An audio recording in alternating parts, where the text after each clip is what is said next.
still remember the first time I heard a single alder leaf fall through autumn trees, a click, click as it tumbled down. You can't give away that thought. You can hold the moon between your hands, but you can't hold it long. The simple fact of poetry is astonishment enough. Poetry saved Sam Hamill. Poetry saved Sam Hamill from a life of violence, self-destruction, and incarceration. This first poem is dedicated to him. It's called Blasphemy for Sam Hamill. Let the blasphemy be spoken. Poetry can save us. Not the way a fisherman pulls the drowning swimmer into his boat, not the way Jesus, between screams, promised life everlasting to the thief crucified beside him on the hill, but salvation nevertheless.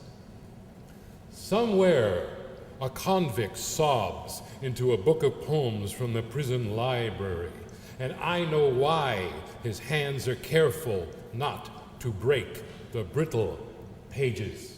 This is a surprise, I hope, for Sam, from William O'Daly. I was an 18-year-old college freshman at UC Santa Barbara when, in the spring of 1970, I met Sam Hamill. It wasn't until that fall, however, that Sam and I sat over coffee in the student union and got acquainted.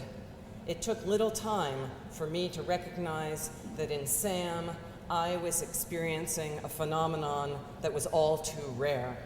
Sam lived as a true individual, a determined and conscientious poet, an activist, and a force of nature. Today, all of this remains evident and true, defining who Sam is and has been for as long as I've called him my friend. Sam Hamill remains a vital spokesperson for the global community of poetry and for our inalienable right of self-determination, by what he values, by his words and his actions, and above all, by their confluence. I am grateful to have had the opportunity to stand beside that creative river for over 40 years and feel the uncommon shiver of what's real. Sam was born in 1942 or 1943 to unknown parents. Adopted and raised in Utah, he was beaten and abused, a runaway, a petty thief in trouble with the law, in and out of jail. In the moving poem, Plain Dumb Luck, he writes of being huddled in a cell in Fredonia, Arizona, rolling cigarettes from a Bull Durham pouch, locked up for the crime of being 14 and homeless. A sheriff tells him to go home, son, but home was the road for a kid whose other home was hell. I'd rather steal than taste that belt again. I stole. And yet, by poem's end, 40 years later, the poet concludes that he is, quote, the luckiest son of a bitch alive. It was his dumb luck to discover poetry. From the practice of poetry, everything else would flow. What can I know is not a question. Of course I wanted power. I wanted the power to save not a civilization, but one small petal from its flower. For in its perfect hour, it was lovely, but not a week, not even a whole day. The perfect product of 10,000 years, perfection before a cleansing rain, before the hand protects the heart with its tight fist again. So, what became of Sam Hamill? In the words of Hayden Carruth, no one, I mean no one, has done the momentous work of presenting poetry better than Sam Hamill. His editing and publishing, his criticism and translations, his own very strong and beautiful poems have been making a difference in American culture for many years. What a wealth of accomplishment. Sam is a true visionary. He sees through ancient eyes, fearlessly and clearly.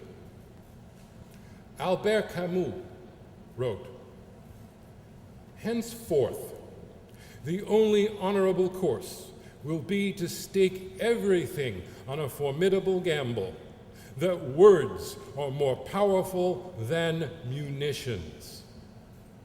Sam Hamill has become the living embodiment of this principle. He and Paul defined a culture of conscience in this country. True peace. Half broken on that smoky night, hunched over sake in a serviceman's dive somewhere in Naha, Okinawa, nearly 50 years ago, I read of the Saigon Buddhist monks who stopped the traffic on a downtown thoroughfare so their master, Thich Quang Duc, could take up the lotus posture in the middle of the street. And they baptized him there with gas and kerosene, and he struck a match and burst into flame. That was June 1963, and I was 20, a U.S. Marine. The master did not move, did not squirm, he did not scream in pain as his body was consumed. Neither child nor yet a man, I wondered to my Okinawan friend, what can it possibly mean to make such a sacrifice, to give one's life with such horror, but with dignity and conviction? How can any man endure such pain and never cry and never blink? And my friend said simply, Thich Quang Duc has achieved true peace. And I knew that night true peace for me would never come. Not for me, Nirvana. This suffering world is mine, mine to suffer in its grief. Half a century later, I think of Botat Thich Quang Duc, revered as a bodhisattva now, his lifetime building temples, teaching peace, and of his death and the statement that it made. Like Shelley's, his heart refused to burn, even when they burned his ashes once again in the crematorium. His generous heart turned magically to stone. What is true peace, I cannot know. 100 wars have come and gone as I've grown old. I bear their burdens in my bones. Mine's the heart that burns today. Mine the thirst, the hunger in the soul. Old master, old teacher, what is it that I've learned?